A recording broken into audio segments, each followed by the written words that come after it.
everyone! Welcome back dito sa ating channel. And yes, it's January 7, 2025. Ngayong araw na ito, and January 6 ko ito na i-record. O diba? Naubusan rin tayo ng recordings, naubusan rin tayo ng kwento. Dahil nag-enjoy tayo sa ating mga holidays. Naway nag-enjoy kayo sa inyong Pasko and lalong-lalo na sa pag-celebrate ninyo ng bagong taon. O diba? Balik normal na naman tayo, balik kayod na naman. Pero syempre, habang kayo ay kumakayod dyan, habang kayo ay naghahanap buhay, kasama nyo ako, lagi akong nasa background ninyo, kaya maraming salamat po talaga. So wala muna tayong video ngayon dahil sabi ko nga sa inyo, meron tayong ginagawang mga konti lang naman na mga renovations dito sa ating studio. So paminsan-minsan may video tayo, paminsan-minsan wala. Lalo na kapag masyado pang makalat ang ating mga gamit, kaya wag muna tayong mag-video. Pero rest assured naman na maganda pa rin ang kwentong ihahain ko sa inyo kahit 2025 na. Hi kay Chazzy Chai, Lady Kim, Mary Yvonne, Judith McGovern, Annabel Flores, Zaida Vidal from Bahrain. Maraming salamat sa pakikinig. Hello rin kay Margie Flores. Maraming salamat din kay Vigor Trex. Hello kay Maria Fe, Marlene Poledario. Maraming salamat Totoy Valencia, Hannah de la Cruz, Marilo Manliguez, Sally Buma, Amihar Gnoke. Maraming salamat. Hannah, maraming thank you. Gladys Bakbak, Gimaras Girl. Maraming salamat din kay walang pangalan, Negrita Colaija. Maraming salamat RD Edria at sa lahat po ng ating mga tagapakinig. Sa mga hindi po nabasa ang pangalan, baka sa susunod nating video o sa susunod nating upload ay pangalan mo na ang ating mababasa. Kaya atin na pong simula ang mahaba-habang kwento for today's video, pero uubusin natin at tatapusin natin sa isang araw ang kwentong ito dahil hindi naman po ganun kahaba na kailangan ng 2 araw, okay? Kaya eto na ang inyong paboritong programa, ang Dear Mama Mia.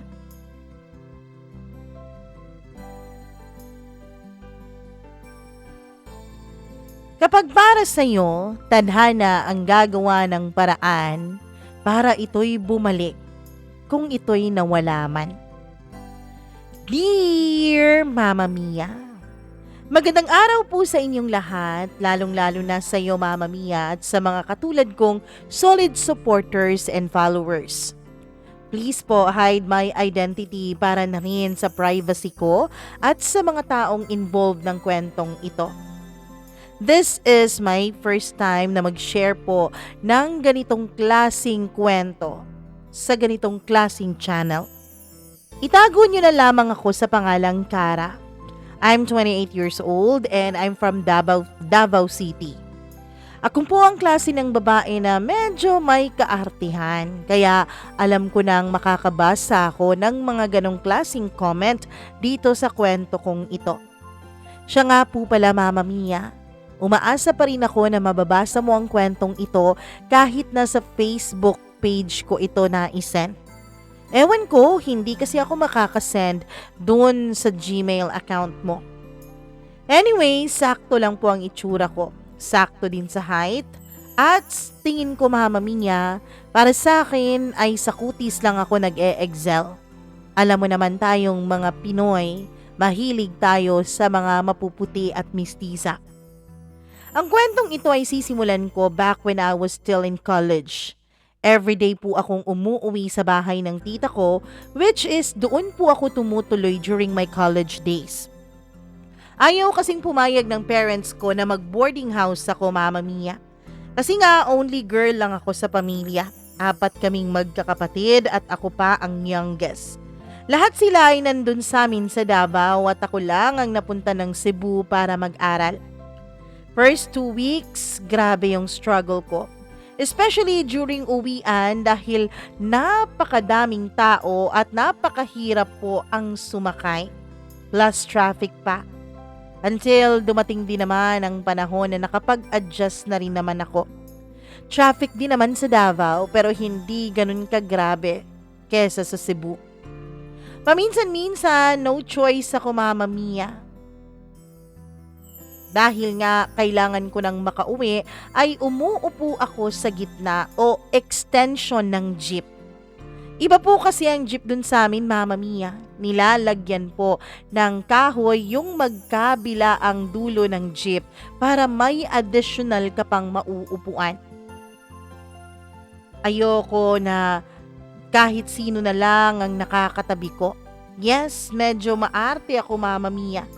Lalong-lalo na kapag nakakatabi ako ng isang lalaking naka-sleeveless. Tapos, pawis na pawis pa. Nakakadiri naman kasi na yung pawis niya ay didikit din sa katawan ko. Yes, maarte na akong maarte. That's why always po akong nagja-jacket. Para naman kapag may nakakatabi akong ganon ay hindi talaga directly skin to skin ang aming pagkakatabi. Pero Mama Mia, kahit maarte ako sa loob, I always acted normal naman sa labas. Hindi ako nagpapahalata para hindi rin ako maka-offend ng ibang tao. Ayoko talaga, lalong-lalo na nung inuutusan pa akong mag-abot ng bayad dun sa driver tapos mag-abot din ng sukli dun sa pasahero. Yun talaga ang kinaiinisan ko kaya nagtulog-tulugan ako pero paminsan-minsan ay talagang kinakalabit ako para lang mag-abot ng bayad at ng sukli. Mama Mia, kaya ayoko talaga doon sa gitnang parte ng jeep dahil ikaw magiging taga-abot kapag dun ka nakapwesto. In my college or third year college ay nakilala ko ang isang lalaking itago natin sa pangalang Mark. Isa po siyang konduktor ng jeep, Mama Mia. Alam kong walang ganyan sa Maynila pero sa amin po meron. Meron pong taga-kubra ng mga pamasahe at taga-bigay ng sukli bukod pa dun sa driver. First encounter naming dalawa ni Mark ay sa gilid po ng Sun Gold na malapit lang sa isang malaking mall. Ito talagang nagmamadali ka tapos naaabutan ka pa ng ghost signal sa traffic light. That time, Mama Mia, naka 2 inches school shoes pa ako habang naglalakad ako ng napakabilis kasi hinahabol ko ang vacant sa front seat. Kapag front seat kasi ng jeep ay paunahan talaga kayo doon. Mama Mia, naggulat na lamang ako nung naramdaman ko na parang hindi na balance ang paglalakad ko. Tapos, naiwan ko na pala yung heels ko ng left shoes ko. Hindi ko sure noon kung babalikan ko ba o magpapatuloy ako para makasakay na ng jeep. Pero dahil tinawanan na ako ng isang konduktor at dahil nahihiya na rin ako, Mama Mia, ay bumalik ako. Nag-U-turn ako at nagtago ako sa may tindahan na maliit. Since nung time na yon, kilalang kilala ko ang mukha nung konduktor. Kaya naman kapag nandyan siya, Mama Mia, ay nagtatago talaga ako. Iniiwasan ko siyang makita ulit. Pero hindi naman talaga mangyayari na hindi kami magpang-abot ng daan. Kasi halos araw-araw at oras-oras naman silang dumadaan doon malapit sa school namin. Pero I don't care. Hindi rin naman niya ako kilala, di ba? Yung konduktor po, sila po yung nakasabit sa dulo ng jeep tapos nagtatawag ng mga pasahero. Mama Mia, alam kong napakarami niyang mga estudyanteng nakikita sa araw-araw. Mas marami siyang estudyanteng nakikita kaysa sa mga konduktor na nakikita ko, kaya pihadong kilala ko ang mukha niya. Pero ako, hindi na ako sigurado kung naaalala pa niya ako. Mama Mia, kung tutuusin, hindi po sa pagge-generalize ng mga konduktor, pero napakagwapo po niya. Napakalinis, maganda po ang kanyang kutis, tapos matangkad pa siya. Kung hindi siya sasabit sa jeep at hindi siya magtatawag ng mga pasahero, ay hindi mo talaga mahahalata na isa siyang konduktor. In my mind, ang sayang-sayang naman niya. Napakagwapo, pero bakit nagkonduktor lang? He's so attractive, physically fit. Tapos, pasok na pasok siya kung physical lang ang pag-uusapan natin sa standards ko. But knowing na konduktor nga siya, never mind na lang. Pinag-aral ako ng mga magulang ko tapos mapupunta lang ako sa konduktor? No way. Masyado akong magpagmataas, Mama Mia, no? Yes, aaminin ko po, ginudge ko siya at nilook down ko talaga siya. I already gave my judgment to him without even knowing him more. But I don't have any plan to know him, even his name. Pero Mama Mia, makapal ang mukha niya. Siguro ganun talaga ang isa sa mga qualities ng mga konduktor. Feeling close siya at KSP o kulang sa pansin. But it makes me feel kilig. Kaya lang, pinipigilan ko ang sarili ko. Napaka-cringe na kinikilig ako sa isang konduktor. Lagi siyang nagpapapansin sa akin. Tapos sa ibang pasahero, Mama Mia, ay nakikisabay din sa kanya. Minsan kapag nakakasakay ako dun sa jeep na sisilbihan niya, dun niya ako kinukulit ng kinukulit. Tapos may mga ibang pasahero na nakikisabay sa pangungulit niya sa akin. Siyempre, sa harap ay paayaw-ayaw ako, pero sa loob-loob ko ay kinikilig naman ako. Hindi ko po ide-deny dito, Mama Mia, na kinikilig ako at masaya ako every time na nakikita ko siya. Pero siyempre, pinapadaan ko na sa kunwari ay galit ako. Napaka-plastic ng show ko. Mama Mia, kapag magkaharap kami ay maldita talaga ang dating ko sa kanya. Pero sa loob naman ay halos pinapatay na ako ng kilig. Napaka-consistent kasi niya sa kaniyang mga pick-up lines at paandar sa akin. Parang ayaw niya akong tigilan hanggat sa hindi ko sasakyan ang mga paandar na yun. One time, he asked for my number. So ako, binigay ko na lang din pati ang Facebook account ko dahil pakiramdam ko ay magkaibigan na rin naman kami. Hanggang sa slightly ay naging close na kami. He even reserved always a front seat for me, Mama Mia, at lagi na akong libre sa pamasahe. Yun naman talaga ang gustong gusto ko. I don't even ask for his background. May alam lang akong kukonting detalye tungkol sa kanya. Pero sa akin, Mama Mia, halos lahat na yata ng tungkol sa akin ay tinanong na niya. Nakakairita pong minsan, pero nakakakilig din naman at the same time. Hanggang sa lumipas ang ilang buwan na rin akong may free ride sa jeep na kaniyang pinagsisilbihan. Hanggang sa nag-confess na siya sa akin ng kaniyang nararamdaman.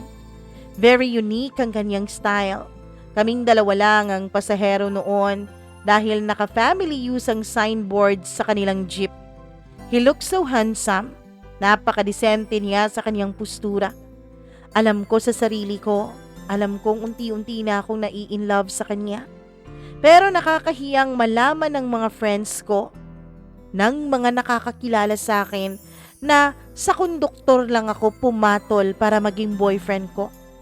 Kaya nga, I tried to stop myself and to control myself para hindi lumabo o hindi lumago ang nararamdaman ko sa kanya. I never tried na magka-boyfriend, Mama Mia, although meron naman din akong mga suitors. Pero hindi talaga. Parang hindi ko feel na magkaroon ng boyfriend. Kaya binasted ko ang mga suitors ko na yon, pati na rin si Mark. Consistent pa rin siya. Consistent pa rin ang communication namin everyday through text, call at saka sa Facebook. Kahit walang kami. Until he asked me to go out for a date. Wow ha? May pa-date pa talaga siyang nalalaman. Naisip ko, sige pagbigyan na lang, date lang naman eh. Sa isang malaking mall kami nag-lunch. Afterwards ay nag-movie kaming dalawa. Napaka-gentleman niya at napaka-caring niyang lalaki.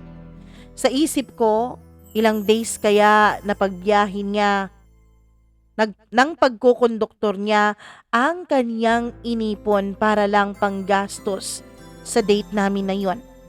Wala kasi akong ginastos kahit na 5 duling.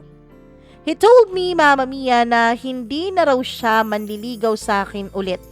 Gusto lang daw niyang maging ka-close ko at gusto lang daw niyang mahag niya ako bilang kanyang kaibigan. Mama Mia, Natuwa naman ako dahil hindi niya ako pinilit. Sabi niya, hindi raw siya manliligaw sa akin ulit. Gagawin daw niya lahat na ako na ang magkakagusto sa kanya. It didn't matter how long it may takes us, as long as proper way daw at hindi ako napipilitan. I can tell na mabait naman si Mark. I told him na mag-aaral pa ako. I told him din na mag-aral siya kasi sayang naman yung itsura niya. Pakiramdam ko kasi habang kausap ko siya ay matalino din siya, Mama Mia. Kasi may sense siyang kausap. He paused for about 2 minutes habang titig na titig lang siya sa akin at parang inaarok yung aking mga sinasabi. Kaya ko naman maibigay sa'yo lahat, Kara. Kahit konduktor lang ako, marangal naman ang trabaho ko. Meron naman dyan nakatapos nga sa pag-aaral pero hindi naman ginamit yung kanilang natapos, diba? Sa diskarte lang yan. Dyan lang magkakaalaman.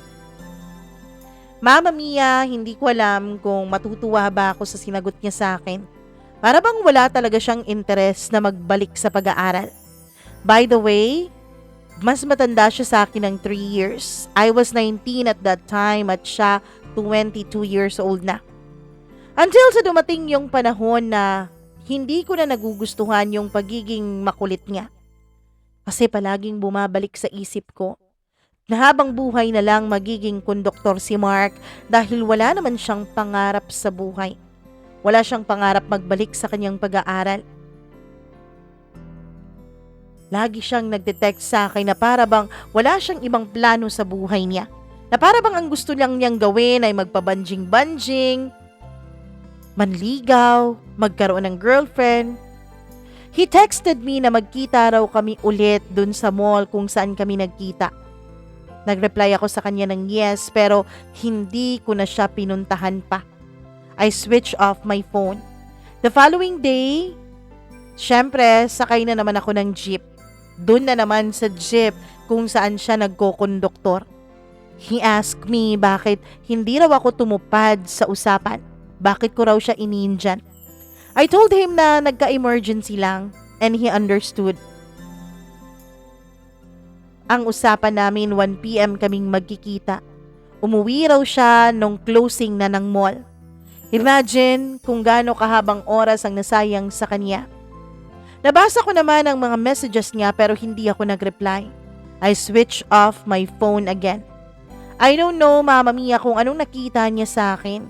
Kasi base sa ugaling pinapakita ko sa kanya, hindi ako karapat-dapat na babaeng pag-aksayahan ng oras at panahon. Until such time na meron po akong naging crush sa school. Schoolmate ko siya at itago na lang natin siya sa pangalang Sean.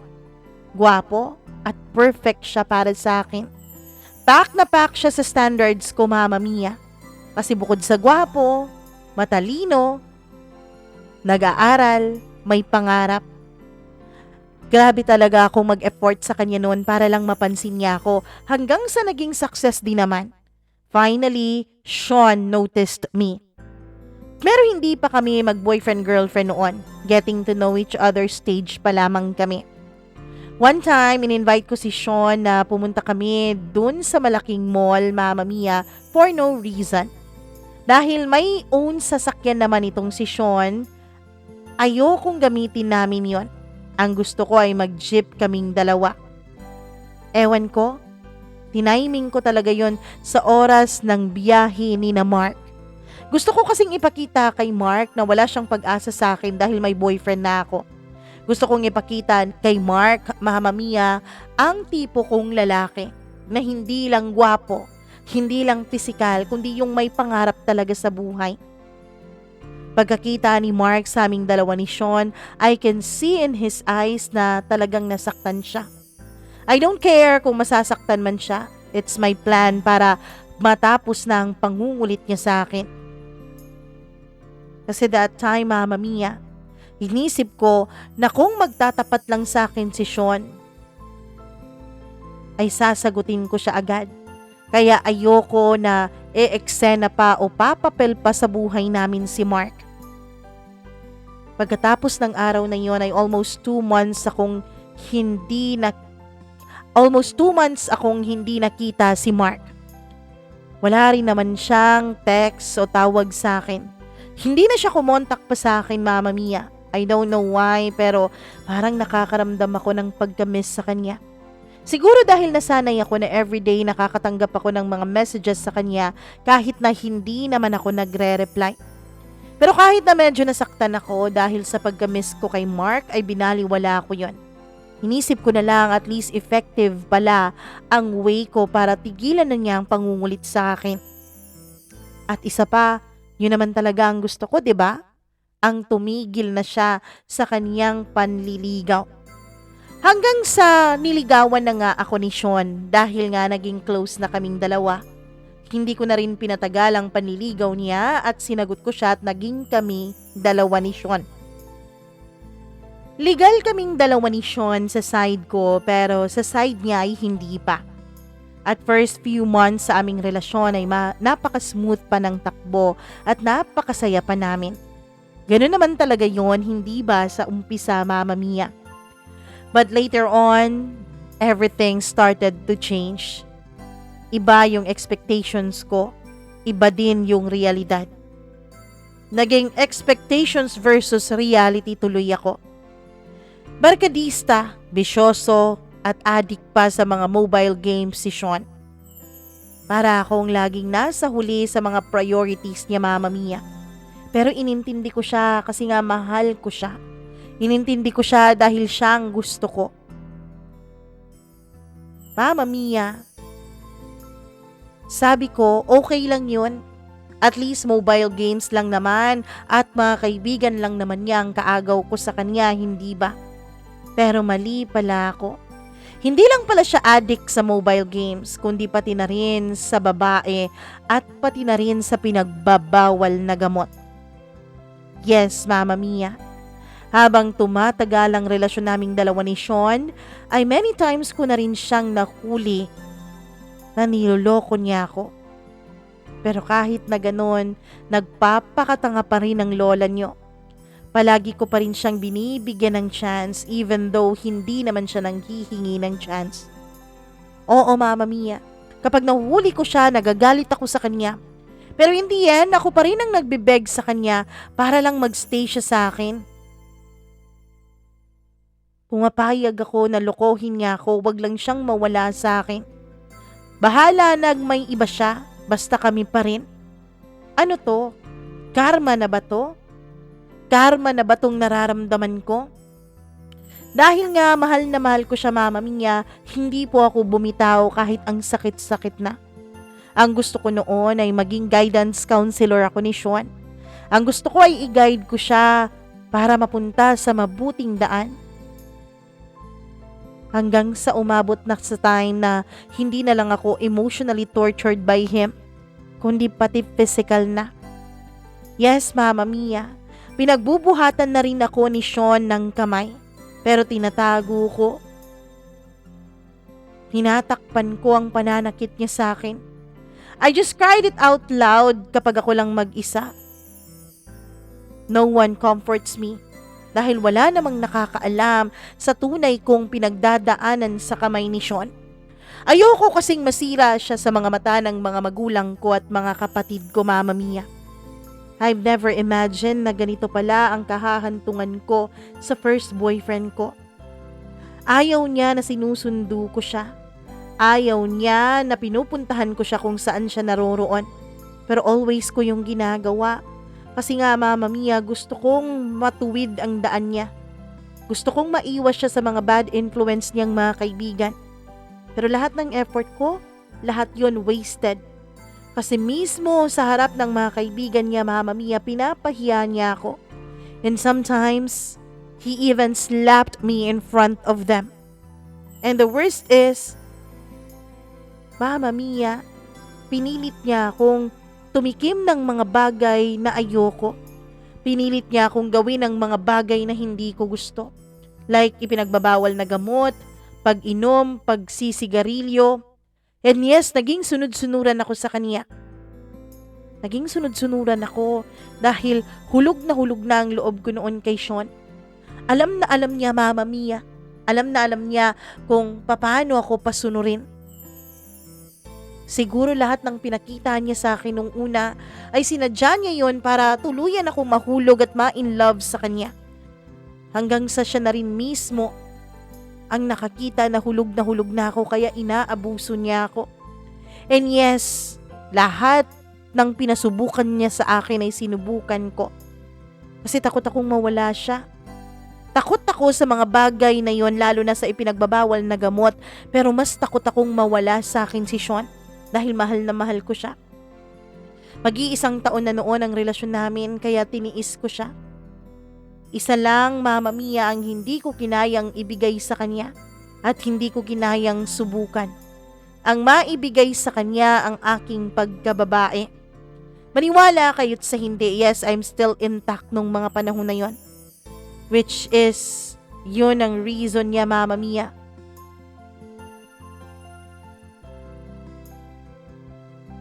Yun ang reason niya kung bakit niya ako sinasaktan. Dahil hindi ko raw maibigay sa kanya ang kanyang kaligayahan. Hindi ko raw maibigay sa kanya ang isang bagay na dapat binibigay ng babaeng nagmamahal sa lalaking kanyang mahal. Hindi pa ba sapat yung mga pagtitiis ko, pagsasakripisyo ko, yung pag-intindi ko sa kanya? I even ask myself kung pag-ibig pa ba tong nararamdaman ko sa kanya. He even told me na napakatanga ko raw kasi sinasakyan lang daw niya ako. Hindi daw niya ako mahal. Everything is part of the game lang daw. Kasi someone told him daw na napakalaki ng pagkagusto ko sa kanya kaya sinakyan niya lang ako. Dahil meron raw siyang deal sa isa niyang mayamang kabarkada. Yun daw ang dahilan kung bakit niya ako pinursu. Mama Mia, nagbingi-bingihan ako sa mga narinig ko galing mismo sa mga labi ni Sean. All this time, scam lang pala ang relasyon naming dalawa. Pero kahit na sinabihan na niya ako noon ng harap-harapan, ay hindi pa rin talaga ako nagpatinag. Nangibabaw pa rin ang pagmamahal ko sa kanya. Ako mismo ang nagsorry sa kanya kahit wala akong kasalanan. Sa lahat ng pasakit niya sa akin, ni minsan hindi ko narinig na nagsorry siya. Pero never pong nabawasan ang pagmamahal ko sa kanya. Maybe, isa lang to sa mga challenges at trials ng relasyon namin. Yun ang nilagay ko noon sa isip ko. Ang tanga lang, hindi ba? Kaya lumaban pa rin ako. Nag-hold on pa rin ako kahit ang sakit-sakit na. Kasi according to them, wala rin namang saysay ang relasyon kung walang mga pagsubok na pagdadaanan, hindi ba? The more daw na mas malaki ang pagsubok, the more daw na mas malaki yung reward. Yun ang iniisip ko noon, Mama Mia. Kasi naniniwala ako na ang mga pagsubok ay nandyan para patatagin ang isang relasyon. Mas mabuting nauuna ang mga pagsubok at malagpasan na ito sa unang stage pa lang ng relationship. Kasi pagkatapos raw noon ay heaven na raw ang mararamdaman mo. Yun ang laging tinatatak ko sa isip ko. That all this pain ay mga pagsubok lamang and it will be worth it in the end. Hindi ako naniwala sa mga sinabi ni Sean na parte lang ako ng deal nila. Hanggang sa lumipas ang ilang buwan, biglang nagparamdam sa akin si Mark. He texted me at nangamusta siya sa akin using a new number. Hindi na pala siya masyadong active noon sa social media. Napakarami naming napag-usapan at napakahaba ng aming pag-uusap, Mama Mia. And we ended up na mag-meet ulit. Umuo lang din naman ako kasi bilang kaibigan lang naman yun, diba? Nag-meet kami sa Ayala. I was shocked sa kanyang porma, Mama Mia. Mas lalo siyang naging gwapo. Napaka-seductive niya kung titignan, lalo na ang kanyang pabango. He even asked me kung okay lang daw ba ako. Kasi mukhang marami raw akong problema. Pumayat kasi ako ng todo, Mama Mia. Sinabi ko okay lang ako at na-pressure lang ako dahil sa thesis namin kasi graduating na ako nung mga panahon na ito. We had dinner and nag-movie rin kami. Nagtanong siya kung kumusta kami ng boyfriend ko. Nung una ay nag-aalangan akong sumagot. Hanggang sa napaiyak ako, Mama Mia. Nagulat siya at kinabahan. Nagtanong siya kung bakit ako umiyak. Ewan ko, pero parang bumuhos lahat ng mga inipon kong emosyon sa loob ng ilang buwan. Nasabi ko kay Mark lahat, Mama Mia. Na-confess ko sa kanya ang lahat. At matapos kong sabihin sa kanya ay parang gumaan ang pakiramdam ko. Wala kasi akong ibang mapagsabihan sa mga nararamdaman ko at sa mga pasakit na binigay sa akin ni Sean. Nilihim ko ang lahat for almost a year. Kasi Mama Mia, kay Sean lang umikot ang buhay ko. Nawala ang circle of friends ko dahil rin kay Sean. Kasi ayaw na ayaw niya noon na may kaagaw siya sa atensyon ko. Niyakap ako ni Mark. Pagkatapos ay tinapik niya ang likuran ko. Kinomfort niya ako. Isang klaseng pakiramdam na kailanman ay hindi ko naramdaman sa sarili kong boyfriend. Hanggang sa nagtanong siya kung may chance pa raw ba siya, Mama Mia. And I quickly said yes. Sabi ko sa kanya, pwede naming subukang dalawa. Oo, Mama Mia, naging kaming dalawa ni Mark at patago ang relasyon naming dalawa.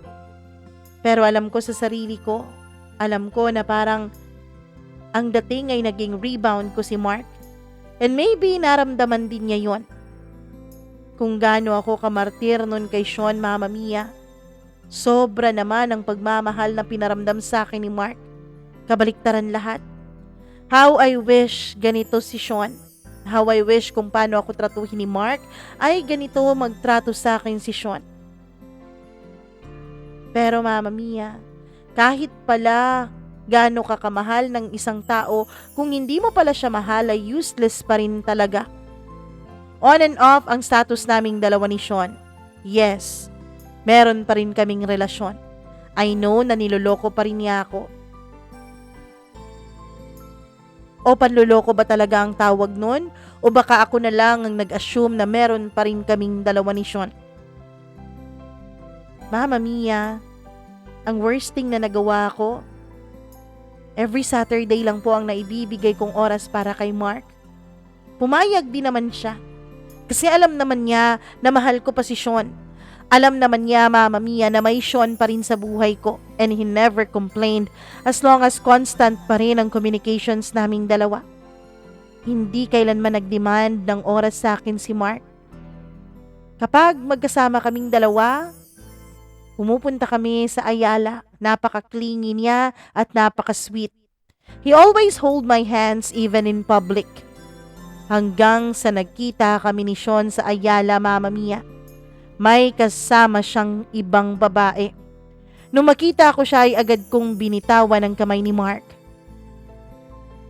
Nagtanong pa si Sean kung si Mark raw ba ang bago kong boyfriend.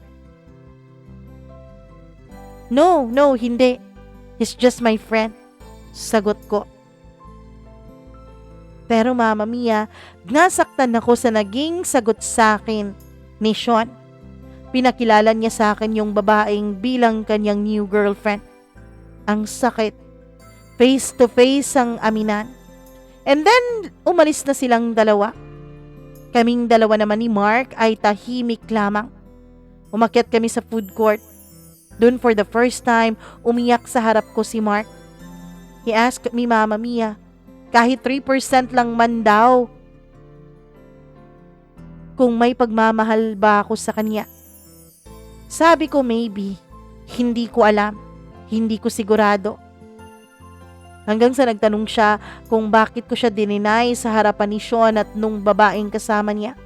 Bakit friend lang ang pakilala ko sa kanya meron naman kaming relasyon. Hindi ko alam. Hindi rin naman yun importante na, hindi ba? Wala namang magbabago kung i-deny man kita o hindi. Sorry Mark ha. Sorry pero hindi ko talaga mapigilan ang sarili kong mahalin pa rin si Sean. Nagiyakan kaming dalawa nun, Mama Mia, kahit na may mga tao sa paligid namin. Our supposedly date ay nasira dahil sa pagkikita naming yun ni Sean. After sa nangyari ay hindi na ako humabol pa kay Sean. Hinisip kong mag-move on na lang ako, Mama Mia, without turning back. And tungkol naman kay Mark, bigla na naman siyang nawala at nawala na naman ang communication namin. As in, totally vanished talaga. Hindi ko na siya nakita ulit. Lagi pa naman din akong nag-aabang ng jeep pero hindi ko na siya nakikita pa. Nakikita ko pa rin yung jeep na pinagkokonduktoran niya na bumabiyahe pero iba na ang konduktor noon at hindi na siya. Namimiss ko siya. Nagpa-flashback ang memories namin. Doon ko na-realize, Mama Mia, na may nararamdaman na rin naman pala ako kay Mark. Kaya lang nung mga panahon na yon ay nakafocus talaga ako kay Sean. Siguro ganun talaga ang tao, Doon tayo nakafocus sa mga bagay na hindi natin pwedeng makuha. Doon tayo nakafocus sa mga bagay na nahihirapan tayo. Hindi natin na ifo-focus ang ating atensyon doon sa mga bagay na nandyan na lang sa paligid at pwede na lang din nating kunin anumang oras natin gustuin. Doon ko na-realize na may nararamdaman na din ako kay Mark. Pero I think it's too late na. I texted him every day. Nagsorry ako sa kanya. Kahit cannot be reached na ang number niya, Mama Mia, nagsisend pa rin ako sa kanya ng mga text messages. Nagpi-PM din ako sa kanya sa Messenger. Doon ko sinasabi lahat ng panghihinayang ko. Doon ko sinabi na may nararamdaman na rin naman ako sa kanya. Actually, siya nga ang una kong minahal pero pinigilan ko lang ang sarili ko. Doon ko sinabi na hindi ko na alintana kahit sino pa siya o kahit ano pa siya. Inamin ko sa kanya na nung mga encounter namin dun sa pagkokonduktor niya dati ay nahuhulog na ako sa kanya. Kaya lang nahihiya lang ako. Nahihiya lang akong aminin sa sarili ko na na-in love ako sa isang konduktor. Sa isang taong sa tingin ko ay mas mababa ang estado kaysa sa akin. After kong graduate ay nagtrabaho agad ako. Sakto naman, Mama Mia, na yung sinakyan ko papunta sa pag-visit ko sa tita ko ay yung jeep na pinagkokondukan dati ni Mark. Nung mga panahon na ito kasi ay naka-boarding house na lang ako na malapit sa workplace ko, Mama Mia. Pumayag na rin ang mga magulang ko kasi nga nagtatrabaho na rin naman ako. Habang nakasakay ako dun sa jeep, nag-flashback lahat ng memories namin ni Mark. Ang tawanan namin, ang mga jokes namin, kung gaano siya kaklingi sa akin, kung gaano siya kakulit. Ang kulitan namin. Nasasaktan ako. Naisip kong si Mark ang tunay na nagmamahal sa akin at hindi si Sean. Pero binaliwala ko na lang siya. Mama Mia, inisip ko, dahil pareho pa rin naman ang driver ng jeep na yon, ay kinausap ko siya tungkol kay Mark. Baka makatanong ako at makakuha ako ng impormasyon tungkol sa kanya. Maybe malaman ko kung nasaan na siya nung mga panahon na yon. Kuya, kumusta naman ang pamamasada nyo? Okay lang naman, paswerte-swerte lang. Minsan malaki yung kita, minsan naman maliit. Hindi magkakapareho Kuya, ito tanggapin mo. Kasi ang laki na ng utang ko sa iyo Ilang buwan din naman akong libre noon dahil hindi tinatanggap ni Mark ang pamasahe ko. Anyway, nagtatrabaho na rin kasi ako, kuya. Dagdag mo na lang yan sa panggasolina mo. Wag na, iha, nakakahiya naman sa'yo. Wag ka nang mahiya, kuya. Kasi utang ko naman talaga to. Sumasakay ako noon ng walang bayad. Okay lang yun, iha. Wag mo nang isipin yon. Kasi hindi rin naman naghihingi si Mark ng kanyang parte kapag nagkokonduktor siya nitong jeep ko Dati kasi, ano lang yun, sinubukan lang niyang maging konduktor kasi gusto niya na may pagkakaabalahan siya. Ako nga ang nahihiya dun sa batang yun. Hindi naman yun sanay sa ganitong trabaho. Baka mahulog pa, pagalitan pa ako ng mga magulang niya. Pero sabi kasi niya, nag-e-enjoy siya Ha? Ganun ba, kuya? Nasaan na siya ngayon? Hindi ko na siya kasi nakikita Akala ko napaka-veterano na niya sa pagiging konduktor niya. Ang alam ko, iha, paalis na yon papuntang ibang bansa. Pumunta nga ito noon eh. Kasi nagpaalam. Yung mga kapatid kasi niya lahat nasa ibang bansa na. Alam mo, mahal na mahal yun ng mga kapatid niya. Palibhasa, bunso, at nag-iisang lalaki lang. Hindi ako sigurado kung magtatrabaho ba siya dun sa ibang bansa o magbabakasyon lang. Kasi ang alam ko, engineer yung batang yun eh. Mama mia, naguguluhan na talaga ako. Hindi ko alam kung anong nangyayari. Hindi pala konduktor si Mark. Akala ko kasi konduktor talaga siya. Kuya, paano mo nga pala nakilala si Mark? Kaano-ano mo po siya? Si Mark, barkada yon ng isa kong anak. Lagi yung nasa bahay. Laging sumasama-sama sa akin kapag namamasada. Silang dalawa ng anak ko. Kasi alam mo, yang si Mark, mayaman yan sila, kaso lang parang kulang ata sa atensyon ng pamilya.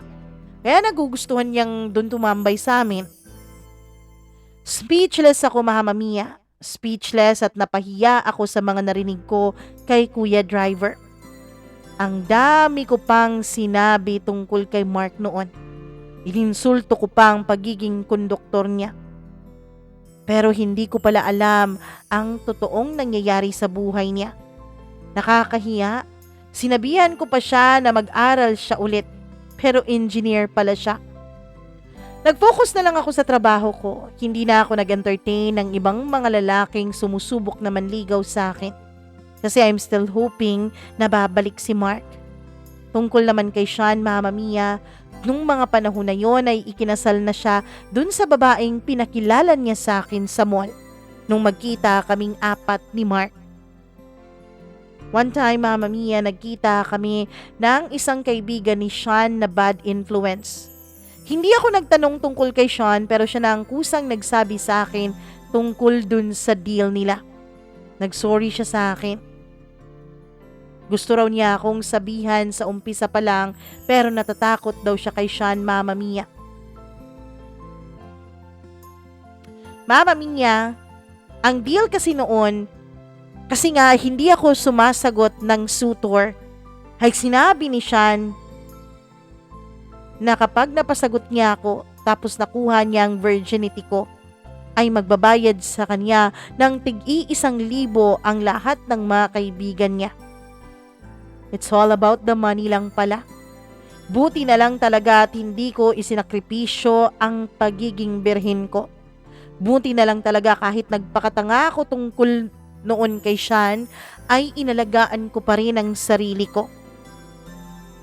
Mama Mia, dun ko naisip, sinayang ko ang isang diamanteng katulad ni Mark para lang sa isang walang kwentang batong katulad ni Sean. Ang tagal kong nakapag-move on. Ang tagal ko bago napatawad ang sarili ko dahil sa ginawa ko. Pero Mama Mia, nakapag-move on rin naman ako kay Sean. Napatawad ko rin naman siya. Ang hindi ko magawang mag-move on ay ang tungkol kay Mark. Nasaktan ako ng sobra. Karma is real naman talaga, Mama Mia. Kasi ako na ngayon ang laging naghahanap sa kanya. Totoo pala ang sinasabi ni Kuya Kim na ang buhay ay weather-weather lang. Masakit, pero ginawa ko na lang scapegoat ang trabaho ko. Hindi ako nagpaligaw. Mama Mia, nag-save ako ng pera para sa future ko. Sinabi ko ayoko nang mag-boyfriend. Ang gagawin ko na lang ay mag-travel. Travel goals na lang. One time, nagsuscroll ako ng Facebook kasi wala po akong ka-chat noon. Facebook ako, nag-YouTube, yun lang talaga. Pagkatapos kasi ni Mark, I never had any relationship, not even flings. May nakita akong people you may know. Meron kaming isang common friend. In-stalk ko. Confirm, si Mark nga yun. Ang sakit. Ang sakit na nag-aantay ako sa kanya sa loob ng 3 taon. Pero happily married na pala siya. May isa siyang anak, Mama Mia. Masayang masaya silang tignang tatlo sa cover photos kasama yung babae. Sobrang iyak ko noon. Gusto ko siyang i-chat pero para ano pa? Para mag-sorry sa kanya? Tapos, anong mangyayari pagkatapos kong mag-sorry? Wala na rin naman, 'di ba? Kasi may asawa na siya eh. Hindi na importante yung sorry ko para sa kanya. Baka nag-move on na nga siya at nakalimutan na niya ako. Happy family na sila oh. Yun ang sinabi ko sa sarili ko. I didn't even bother to ask my kuya kung bakit magkaibigan sila ni Mark sa Facebook, kung saan sila nagkakilala. Nakita ko kasi Mama Mia na ang common friend namin ay ang kuya ko. Tama na. Tama na kasi masaya na siya. Wala na akong chance. Wala nang mangyayari pa sa amin. Kaya dapat mag-move on na ako ng tuluyan. Dapat mag-move on na ako dahil wala na rin naman akong silbi sa buhay niya. May asawa na siya. May anak na. Kaya nag-decide ako noon na mag-resign sa trabaho ko. Tinanggap ko ang offer na opportunity sa akin ng tita ko na nasa Canada. And maybe Mama Mia, yun ang makakatulong sa akin para makapag-move on ako kay Mark. Kasi every time na makakakita ako ng jeep na bound to north ay nasasaktan talaga ako. One time, inaya po ako ng mga kaibigan kong itago natin sa pangalang Gia at Tim. Inaya nila ako which is very unusual dahil hindi naman makiling na mag-night out ang dalaw kong kaibigang ito. Sabi nila gusto lang daw nilang mag-last bonding kami kasi magre-resign na raw ako. Ang dami-dami nilang kadramahang nalalaman para lang mapapayag ako kaya ayun, pumayag na rin naman ako. Etong si Gia at si Tim, sila po ang mga best friends ko Mama Mia. They know everything about my painful past. And they are my crying shoulders. Pumunta kami sa isang sikat na bar doon. I thought na kami-kami lang pero meron pala silang kasamang ibang mga kaibigang inimbitahan. Nag-order agad kami ng drinks.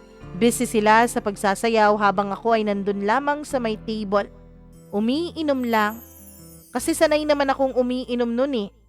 Na-train po ako ng maayos dun sa academy ni Sean. Habang umiinom ako Mama Mia, hindi ko alam pero nararamdaman kong sumakit ang dibdib ko. Nag-flashback lahat ng memories naming dalawa ni Mark. Umiyak ako. In Bisaya, nagmaoy talaga ako. Mama Mia, may paiyak pa talaga ako nung mga panahon na yon dahil nakaubos na ako ng 3 bucket ng beer. Akala ko kapag nalalasing ka ay nawawala ang sakit pero bakit parang mas dumoble ang sakit. Tapos parang nag-multiply na ang vision ko. Pero I can still manage pa naman. Nag-add ako ng isa pang bucket. When I'm about to open, suddenly may narinig akong isang boses. Tama na yan. Akala ko ay kaibigan ko yon. Akala ko si Tim yon. It's okay, Tim. Kaya ko pa naman eh. Mama Mia, kaya pa ng utak ko, pero ng katawan ko ay mukhang hindi na. Umiiyak pa rin ako nung mga panahon na yun. Binabalikan ang mga alaala namin ni Mark. Nagsasalita ako dahil akala ko ay si Tim ang nasa likuran ko. Akala ko siyang nakikinig ng mga sinasabi ko. Hanggang sa naramdaman ko ang isang kamay na kumuha ng botelyang hawak-hawak ko nung mga panahon na yon. BS Tim, ang sakit-sakit. Gusto ko nang mag-move on eh. Gusto ko nang mag-move on kay Mark. Akala ko tanggap ko na ang lahat na masaya na siya. Pero bakit? Bakit nasasaktan pa rin ako? Bakit napapanaginipan ko pa rin may chance pa kaming dalawa? Dapat hindi ko na maramdaman to Tim eh. Kasi happily married na siya. Mahal ko siya. Mahal ko siya Tim at nagsisisi ako pero it's too late na. Kaya ikaw Tim, napakababaero mo. Pahalagahan mo na yung mga taong nagmamahal sa'yo. Kasi baka Baka matulad ka sa akin, baka makarma ka. Tapos tsaka mo lang marirealize kung gaano mo pala siya kamahal, kung wala na siya, kung iniwan ka na niya. Natahimik ako at naantay kong magsalita si Tim. Maybe yes, physically, lumayo ako sa'yo. Pero yung pagmamahal ko sa'yo, andito pa rin. Mama Mia, nung marinig ko ang lines na yon ay parang nabuhusan ako ng malamig na tubig. Parang nawala ang kalasingan ko. Nanlamig ang buo kong katawan. Mama Mia, alam na alam ko ang boses na yon. Alam na alam ko kung paano siya magsalita. Inangat ko ang ulo ko dahil baka inisip ko noon na imagination ko lang yon dahil ilang bucket na rin ang naubos ko. Pero nakita ko siya pag-angat ko ng paningin ko. Mark? Hinawakan ko ang kamay niya, ang mukha niya. Lumingon-lingon ako sa paligid ko. Kilala ko pa naman ang mga taong nandun. Nakilala ko pa si Gia at si Tim na nasa kabilang table. So hindi ko to guni-guni. Mark, how did you know na nandito ako? Lumapit si Gia. Mother, I'm sorry ha. Mark is my second degree cousin. After nung shinare mo sa akin tungkol kay Mark, in-email ko agad si Mark to confirm kung siya ba talaga yung sinasabi mo. And yes, confirm nga, siya na nga yun. Mother, sorry. Ako ang eyes and ears ni Mark. Supposedly, next 3 months pa siyang uuwi dito sa Pilipinas, pero nung malaman kong magre-resign ka na at pupunta ka na ng Canada, ay agad ko siyang sinabihan, kaya ayan, napilit ko siyang umuwi dito. Sorry, tinago ko sa'yo lahat. Tonight, plano ko to lahat eh. Kanina pa kasi siyang umaga nakarating dito sa Cebu. Mama Mia, the rest is history na sa bar. That meaningful night, sumama ako kay Mark. Kahit saan niya ako dalhin. Nawala sa isip ko noon ang katotohanang may asawa na siya. That moment, Mama Mia, payag na payag akong maging number 2. That moment, payag akong maging kabit niya. Dinala niya ako sa isang condo unit na pag-aari ng kanyang kapatid. Mark, sorry. It's okay, Kara. Ako dapat ang mag-sorry sa'yo kasi dapat hindi kita iniwan nung mga panahon na nangangailangan ka ng someone to comfort you. Pero, Kara, tao lang din akong katulad mo. Nasasaktan din, nagtatampo din. And about kay Gia, Mark, bakit niyo tinago sa akin ang katotohanang magpinsan pala kayo? Patawarin mo si Gia. Ako ang nag-beg sa kanya na isekreto lang ang tungkol sa koneksyon naming dalawa. Kasi naghahanap pa ako ng perfect timing eh. Gusto ko totally healed na tayong dalawa bago tayo mag-umpisa ng panibagong kabanata natin. And there, Mama Mia, hindi na namin napigilan ang tentasyong bumabalot sa amin. May nangyari sa aming dalawa ni Mark. Nag-umpisa yon na ako ang unang nanghalik sa kanya. Hinalikan ko ang mga labi niya hanggang sa humalik din siya sa akin. I know na napakalaking kasalanan ang ginawa naming dalawa. Pero nung mga panahon na yon, ay pumaibabaw ang pagmamahal at pangungulila ako sa kanya. He is my first in bed and he is supposed to be my last, pero I know na hindi yun mangyayari. Heaven, langit ang pakiramdam habang inaangkin niya ako. Masakit, pero mas nangibabaw yung sarap at saya. Heaven yung pakiramdam habang katabi ko siyang natutulog. Habang katabi ko ang lalaking nagmamahal sa akin at minamahal ko na ng lubos. Habang tulog pa siya, Mama Mia, ay nakita akong umiilaw ang kanyang cellphone at nagbabibrate ito. Natempa kong buksan yon, luckily walang password. Binuksan ko ang gallery niya at doon nakita ko ang mga pictures nila.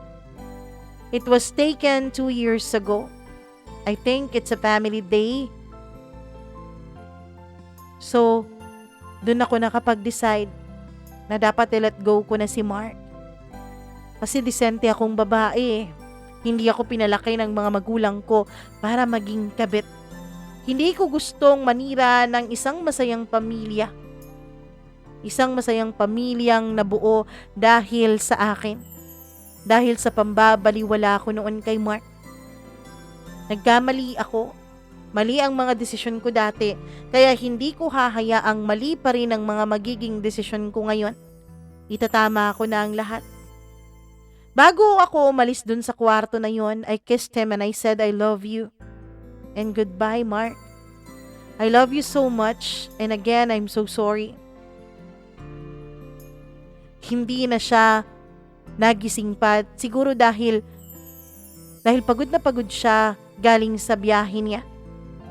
At pagod rin siya dahil sa nangyari sa aming dalawa. What I did pagkatapos ko pong iwan yung kondo kung saan kami nagniig ni Mark, ay nagpalit ako ng cellphone number. Nag-deactivate din ako ng lahat ng mga social media account ko. As if naman hahabulin niya ako. Pero advance lang po talaga akong mag-isip. Ayokong magkaroon pa kami ng koneksyon dahil siguradong sigurado ako na hindi ko na mapipigilan ang sarili ko, na makakasira na talaga ako ng pamilya. I really want to move forward and start a new beginning.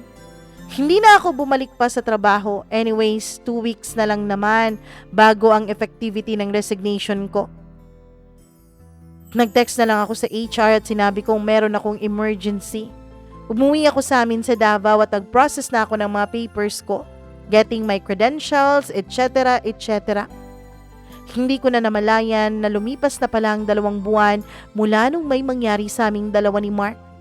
And 2 months na rin, Mama Mia, since hindi ako nagkaroon ng monthly period ko. And I noticed na parang nag-gain ako ng weight. Kahit na hindi naman ako malakas kumain. And always na sumasakit ang mga boobs ko. Lalo na every morning kapag bumabangon na ako mula sa kama. Ayoko na maliligo. Tinatamad akong gumawa ng kahit na anong bagay pero binaliwala ko yon. Hanggang sa kinompronta na ako ng mama ko. Anak, sabihin mo nga ang totoo. Buntis ka ba? Ano? Hindi, ma. Paano ang pagkakanada ko nito? Besides, wala naman akong boyfriend, so huwag kang mag-alala. Siguro nananabalang talaga ako. At siguro tinatamad lang talaga ako dahil napagod ako. Nagtrabaho naman ako agad after college, diba? Mama Mia, alibay ko lang yun sa mama ko. Pero pagkatapos ng pag-uusap namin na yun, ay dun na nagsimula ang kabang nararamdaman ko. Ilang araw akong kinakabahan, and so to confirm sa lahat-lahat, ay naisip kong magpa-check up na. And yes, I'm pregnant. Mixed emotion. Masaya ako na malungkot. Masaya ako dahil nagkaroon ng bunga ang pagmamahalan namin ng isang gabi ng lalaking mahal ko. Kaya lang nalungkot ako dahil hindi naman lalaking buo ang pamilya ng anak ko. Pero this is a great blessing. Naging masaya ako dahil may alaala ako kay Mark. Taos puso kong tinanggap ang pagbubuntis ko. Buti na lang din, Mama Mia, tinanggap din ako ng pamilya ko. Yung tita ko sa Canada, syempre na-disappoint siya, pero naintindihan naman niya ako at natanggap din niya kalaunan ng sitwasyon ko. Naging masyado ako maingat sa pagbubuntis ko, Mama Mia. Kasi yun lang ang tanging buhay na alaalang naiwan sa akin ni Mark. Kaya ayokong may mangyaring masama sa baby ko. Hanggang sa lumipas ang ilang buwan, 6 months na noon ang tiyan ko. May dumating sa aming barangay at gulat na gulat ako kung sino ang kasamahan ng isang barangay tanod na dumating sa buhay namin. Really? Anong ginagawa nila dito at paano nila nalaman kung saan ako nakatira? Hindi nila pwedeng malamang buntis ako. Pero no choice na ako, Mama Mia. Kasi nung marinig ko ang mga boses nila ay ini-entertain na sila ng mama ko. Sila ay walang iba kundi si Matt at si Gia. Kara, anak, ikaw ang hinahanap nila. Ano, may utang ka ba sa kanila? Kasi pumunta pa talaga sila sa barangay para malaman tong bahay natin. Ma, sabihin mong wala ako. Tumahimik ka nga dyan, Kara. Kailan ka pa natutong magsinungaling, ha? At wag mo nga akong turuang magsinungaling. Lumabas ka dyan. Harapin mo sila ng maayos. Maayos silang pumunta dito kaya dapat maayos po rin silang pakitunguhan. No choice ako, Mama Mia. Gusto ko mang umiwas, pero wala na akong magagawa dahil alam na nilang nasa bahay ako at siguradong kakalad ka rin ako ng nanay ko palabas kung hindi ko sila haharapin. Gusto ko sanang itago ang baby bump ko pero paano? Paano matatago ang 6 months pregnancy? Kawawa talaga. Kawawa ang baby ko. Kaya lumabas na lang din ako. Hi, bakit nandito kayo? Bakit bigla ka na lang nawala, Mother? Sabi ni Gia. Paano niyo nalaman tong address ko? Tanong ko sa kanya na hindi ko sinasagot ang kanyang naging tanong. Hala, Mother, baka nakalimutan mong magkasama tayo sa trabaho dati, ano? Kaya ayun, pinilit ko yung HR na tignan yung record mo. Pinilit ko siya na tignan yung address mo doon. Alam mo ba na ang tagal-tagal ko nga siyang makumbinsi na sabihin sa akin eh. Grabe ka talagang magtago, Mother. Nakita ako dun sa files mo na binigay sa akin ng HR na kaibigan ko ang permanent home address mo. Mag-usap nga kayong dalawa ni Kuya Mark. Mag-usap kayo ng masitsinan. Ako naiipit sa inyong dalawa eh. Nasasakripisyo ang trabaho ko. Dahil sa inyo. Nakapag-leave tuloy ako nang wala sa oras. Tapos, may utang na loob pa ako dun sa HR. Hindi ko alam kung paano ko babayaran yun o kung ano man ang sisingilin niya sa akin. Alam nyo, kayong dalawa, kung hindi ko lang talaga kayo mahal, hindi na talaga ako magsasakripisyo ng ganito. Bahala na kayong dalawa dyan, ha? Tahimik na tahimik lamang si Mark, Mama Mia, pero yung mga mata niya ay titig na titig sa tiyan ko. I know na kahit hindi pa masyadong malaki yon ay na-notice na rin niya. I miss you, Kara. Sabi niya at bigla niya akong nilapitan at mahigpit na niyakap. Mark, please. Please maawa ka. Huwag mo nang dagdagan pa ang mga kasalanan ko. Huwag mo nang dagdagan pa ang rason para mapunta ako sa impyerno. Don't worry, ipapakilala naman kita sa anak ko pagdating ng panahon eh. Pero please don't act as if everything is okay. Mark, isipin mo ang pamilya mo. Isipin mo ang anak mo. Dapat sila ang prioridad mo. Hindi ako. Hindi kami. Kumunot ang noo ni Mark. Ano? Hindi ko maintindihan. Anong ibig mong sabihin, Kara? Mark, wag mo nang itago. Alam ko na bago pa man tayo magkita ulit, bago pa man may mangyari sa atin, alam kong may pamilya ka na. Alam kong may asawa at anak ka na. Yes, I know. Alam ko, my future wife and baby ako, and my soon future family. Pero tayong dalawa naman yun, di ba? Tayong dalawa ang bubuo ng pamilya, Kara. Mark, ano ba? Pwede ba? Tigilan na natin to. Sadyang hindi talaga siguro tayo para sa isa't isa eh. Kasi bago tayo magkita ulit, bago ko ma-realize ang tunay kong nararamdaman sa'yo, may iba ka na. Kaya pwede ba? Tigilan na natin to. Ayokong ma-stress. Hindi ako pwedeng ma-stress, Mark. So please lang umalis ka na.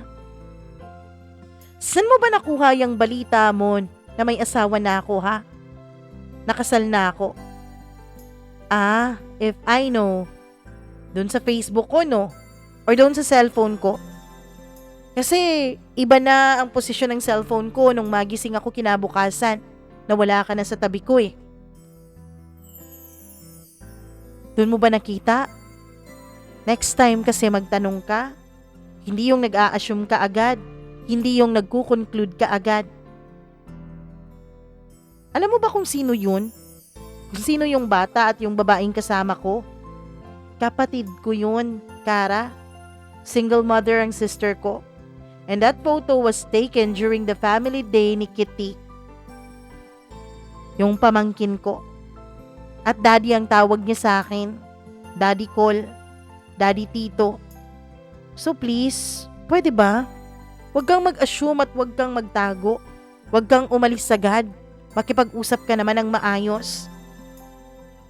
Mama Mia, hindi ako agad nakakibo nung marinig ko ang mga sinabi ni Mark. Hanggang sa sinampal ko ang sarili ko at nataranta siya sa akin. Sinampal ko ang sarili ko para malaman kung nananaginip ba ako, kung imagination ko lang ba talaga yon. Pero hindi. Totoong nasa harapan ko si Mark at nataranta pa siya nung sinampal ko ang sarili ko. Oh my God. Super heaven talaga ang naramdaman ko that time. I am so blessed dahil despite sa mga kasalanan ko, despite sa mga kakulangan ko sa buhay, ay binigyan pa rin ako ng pagkakataon ng Panginoon na maging masaya. Sa araw na yon, Mama Mia, ay agad humarap si Mark sa mga magulang ko. Agad siyang nagpakilala sa mga ito at agad niyang inexplain ang nangyari sa amin. Wala siyang tinago sa mga magulang ko. Lahat sinabi niya. Kaya ayon, nalaman tuloy ng mga magulang ko ang pagpapakatanga ko noon kay Sean at ang pagsubok ko pa ng mga bisyong hindi ko dapat pinasukan. Siyempre, sermon ang tinanggap ko sa mga magulang ko, pero dahil tapos na rin naman ang mga nangyaring yun, ay pinatawad na rin naman nila ako, Mama Mia. And now, we are happily married ni Mark. Napakabait niya at napakamaalalahanin. Mahal na mahal niya ako at ang anak namin.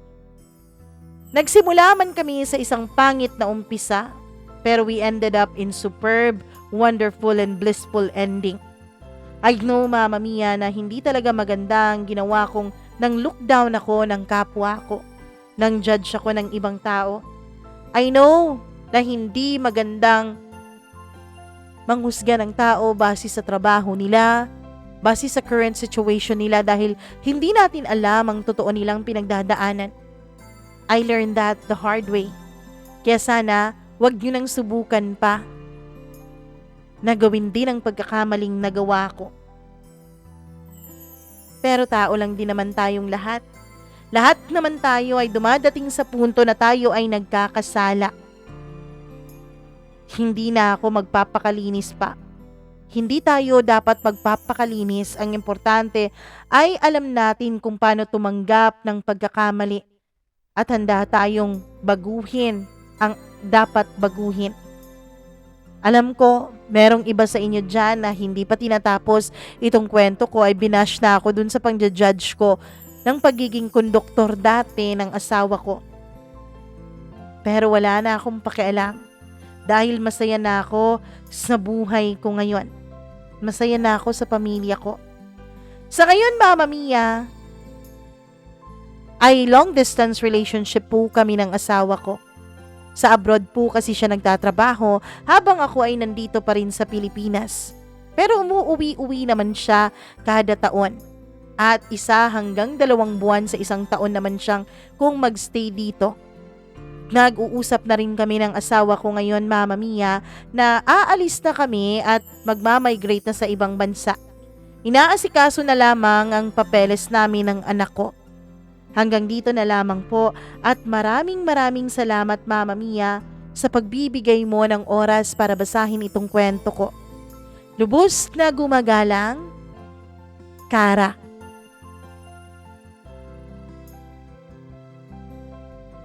Grabe naman ang kwento nila. Hindi naman pala masyadong mahaba. Mahaba lang kapag hindi mo shortcut. Charot lang.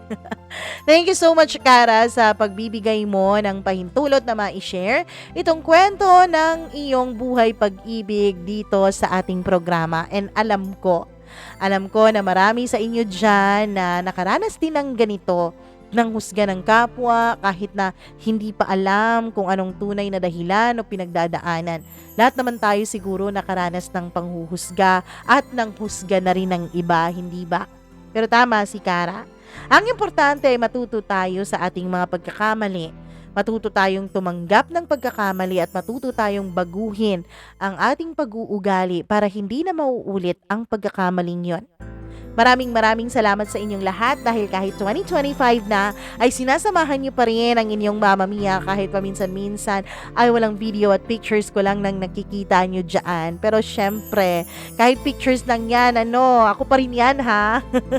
Huwag niyo namang isipin na hindi yan ako. Ako yan nung kabataan at kasagsagan pa ng aking pagiging moarte sa katawan. Charot. Anyways, thank you so much sa lahat ng mga nakikinig at sumusuporta pa rin sa ating channel hanggang ngayon. Naway, mag-invite kayo ng mga friends, families, at syempre ng kung sino pa dyan na dapat ay i-follow, i-subscribe na rin itong ating channel. Matapos i-subscribe, i-click ang notification bell para lagi pong na-update sa tuwing meron po tayong uploads dito. At ito pa, importante din ito.